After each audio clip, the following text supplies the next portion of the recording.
Al-Khidmat foundation Pakistan, کوئی تعبیر ادھوری نہ رہے۔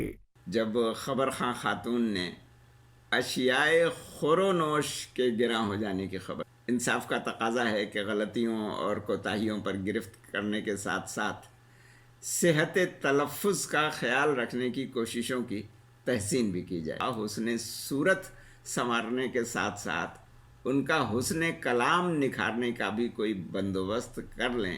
ویڈیو آگے دیکھنے سے پہلے چینل کو سبسکرائب کریں اور بیل آئیکن پر کلک کریں۔ کالم کا عنوان ہے کچھ باتیں خور و نوش کی۔ دنیا نیوز پر خبریں دیکھتے اور سنتے ہوئے اس وقت بڑی خوشگوار حیرت ہوئی جب خبر خواں خاتون نے اشیائے خور و نوش کے گراں ہو جانے کی خبر سنائی۔ خوشی یا حیرت گرانی بڑھنے پر نہیں ہوئی، اس میں بھلا حیرت کی کیا بات؟ ہمارے بچپن سے لے کر اب بڑھاپا آ جانے تک گرانی بڑھتی ہی گئی ہے، کم تو کبھی نہیں ہوئی۔ حیرت اس بات پر ہوئی کہ خاتون نے ایک غلط العوام ترکیب خورد و نوش کی جگہ بالکل درست ترکیب استعمال کی۔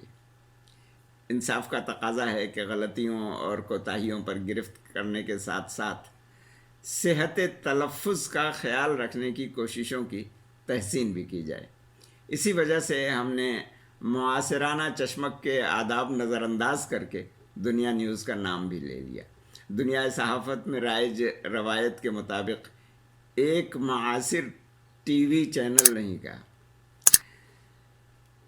اگر ہمارے ملک کے ذرائع ابلاغ اور ابلاغیات کے تمام ادارے، بالخصوص برقی ذرائع ابلاغ، اپنے خبر خوانوں اور میزبانوں کا حسن صورت سنوارنے کے ساتھ ساتھ ان کا حسن کلام نکھارنے کا بھی کوئی بندوبست کر لیں تو ان کی توقیر میں اضافہ ہی ہوگا، کمی نہیں ہوگی۔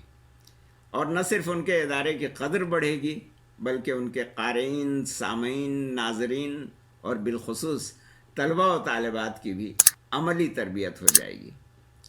عصر حاضر میں عوام الناس کی صحیح یا غلط تربیت کے لیے ذرائع ابلاغ سے زیادہ مؤثر ذریعہ شاید ہی کوئی اور ہو، اور سماجی ذرائع ابلاغ کا کردار تو اب تمام ذرائع ابلاغ سے زیادہ مؤثر ہوتا جا رہا ہے۔ خرد، خے واو رے دال، خرد کے معنی ہیں کھا گیا یا کھا گئی۔ اس کا مصدر خوردن ہے، یعنی کھانا۔ مثل مشہور ہے کہ حلوہ خوردن روئے باید، یعنی حلوہ کھانے کے لیے منہ چاہیے۔ جو چیز کھانے کے قابل ہو اسے خوردنی کہتے ہیں۔ مثلا کھانے کے نمک کو نمک خوردنی کہا جاتا ہے۔ خرد کے انہی معنوں میں ایک فارسی ضرب المثل مشہور ہے اور کثرت سے اردو میں استعمال ہوتی ہے کہ آں دفتر را گاؤ خورد، یعنی سارے کا سارا پلندہ گائے کھا گئی۔ یہ ضرب المثل بالعموم ریکارڈ غت ربود کر ڈالنے کے بعد اپنے کیے دھرے کا الزام گو ماتا کے سر ڈال دینے کے لیے استعمال ہوتا ہے۔ ریکارڈ کا نام و نشان مٹا ڈالنے کے سلسلے میں ہم نے اس ضرب المثل کی مزید تفصیل بھی پڑھی ہے۔ آں دفتر را گاؤ خورد، گاؤ را قصاب برد، قصاب در راہ مرد، یعنی کاغذات و دستاویزات و مسودات کا سارا مجموعہ گائے کھا گئی، گائے کو قصاب پکڑ کر لے گیا اور بیچارہ قصاب رستے ہی میں فوت ہو گیا۔ انا للہ و انا الیہ راجعون۔ اب کر لو سارا ریکارڈ برآمد۔ خرد کے ایک معنی چھوٹا، صغیر اور کم سن بھی ہے، مگر اہل لغت کے نزدیک اس خرد کو واو کے بغیر لکھنا زیادہ صحیح ہے، خے رے دال۔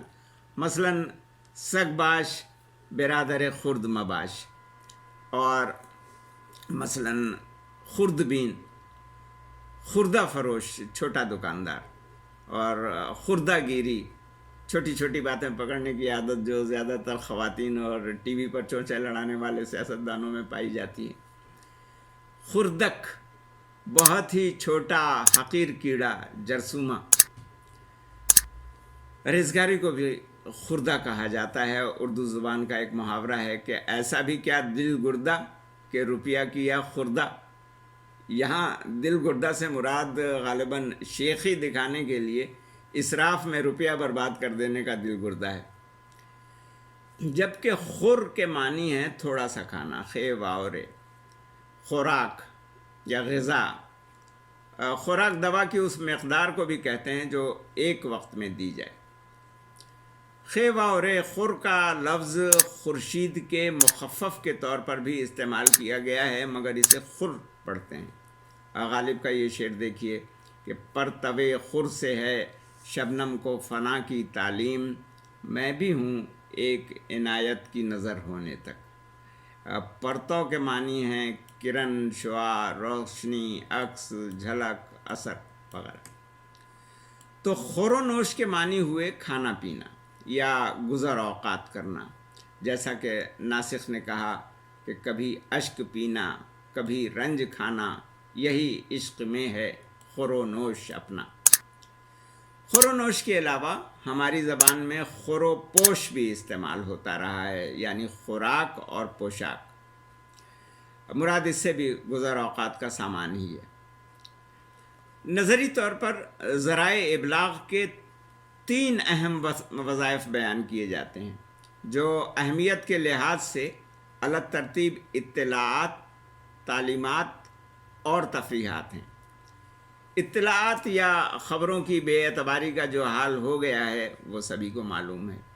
اس کے بعد بس تفریحات ہی رہ گئی ہیں۔ تفریحات کے نام پر بھی محض اچھل کود، بیہودہ کھلواڑ، گانے بجانے کے تماشے یا جگت بازی کے غیر معیاری اور چھچھیرے مظاہرے کیے جاتے ہیں۔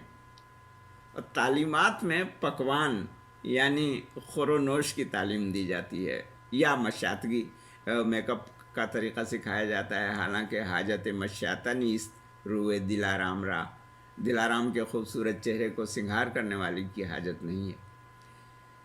بچوں یا طلباء و طالبات کے لیے علمی و معلوماتی پروگرام کسی بھی واسطے سے نشر نہیں ہوتے، سب پر غیروں کی نقالی کا بھوت سوار ہے۔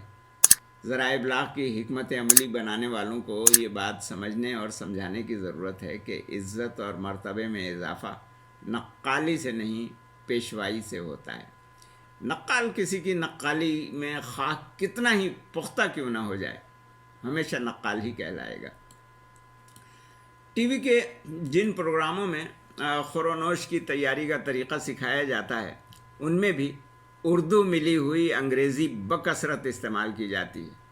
اردو زبان کے صرف حروف ربط کا، کی، کے، کو، ہے وغیرہ استعمال کیے جاتے ہیں۔ باورچی یا طباخ کو اب شیف کہا جانے لگا ہے، جو فرانسیسی زبان سے اونچی باڑ کی ٹوپی اوڑھ کر انگریزی میں در آیا تھا۔ طباخ کوئی حقیر لفظ نہیں ہے۔ شاہان سلف کے ہاں طباخوں یا طوابخ کا بڑا احترام پایا جاتا تھا۔ ان محترم لوگوں کے نگراں کو میر مطبخ کہا جاتا تھا۔ مطبخ باورچی خانے کو کہتے ہیں۔ طباخ کا اسم مؤنث طابخہ ہے۔ یہ لفظ اجنبی محسوس ہوتا ہے، مگر ہر اجنبی لفظ کثرت استعمال سے مانوس ہو جاتا ہے۔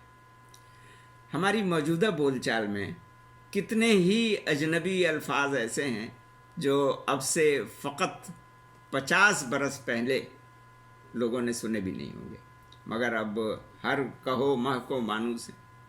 مثلاً میں یہ ویڈیو کلپ تمہیں واٹس ایپ کر دوں گا، اگر 50 برس پہلے کا کوئی مردہ زندہ ہو کر ہمارے درمیان آ کھڑا ہو تو یہ فقرہ سنتے ہی مارے خوف کے بھاگ کھڑا ہوگا، یا اس کی روح پھر پرواز کر جائے گی کہ یہ مرد ناداں کسی نامعلوم شے سے نہ جانے میرا کیا حشر کرنے کی دھمکی دے بیٹھا۔ کچھ عرصے پہلے تک جماعت اسلامی کے سالانہ اجتماعات اور کئی روزہ تربیت گاہوں میں قائم ہونے والے باورچی خانے کو بھی مطبخ کہا جاتا تھا، اور اس کا نظم و نسق چلانے والے کو ناظم مطبخ۔ مگر ہماری خوبصورت اصطلاحات اب عدم استعمال کے باعث نئی نسل کے لیے نامانوس ہوتی جا رہی ہیں. اب تک جو الفاظ نامانوس نہیں ہوئے ہیں انہیں بھی نامانوس کرنے کی کوششیں ہمارے برقی ذرائع ابلاغ سے شد و مد کے ساتھ جاری ہیں. مثلاً پکانے کے لیے کک کرنا، تلنے کے لیے فرائی کرنا، ابالنے کے لیے بوائل کرنا، چھاننے یا پسانے کے لیے اسٹین کرنا، سجانے کے لیے گارنش کرنا، اور پسی ہوئی مرچوں کے لیے چلی پاؤڈر جیسے ایلوپیتھک الفاظ استعمال کیے جانے لگے ہیں. مسالے اب انگریڈینٹ ہو گئے ہیں اور ترکیب ریسیپی. حالانکہ اگر اپنی زبان کے آسان اور مانوس الفاظ استعمال کرتے ہوئے پکایا جائے تو زبان کے چٹخارے میں کوئی کمی آئے گی، نہ پکوانوں کا ذائقہ تبدیل.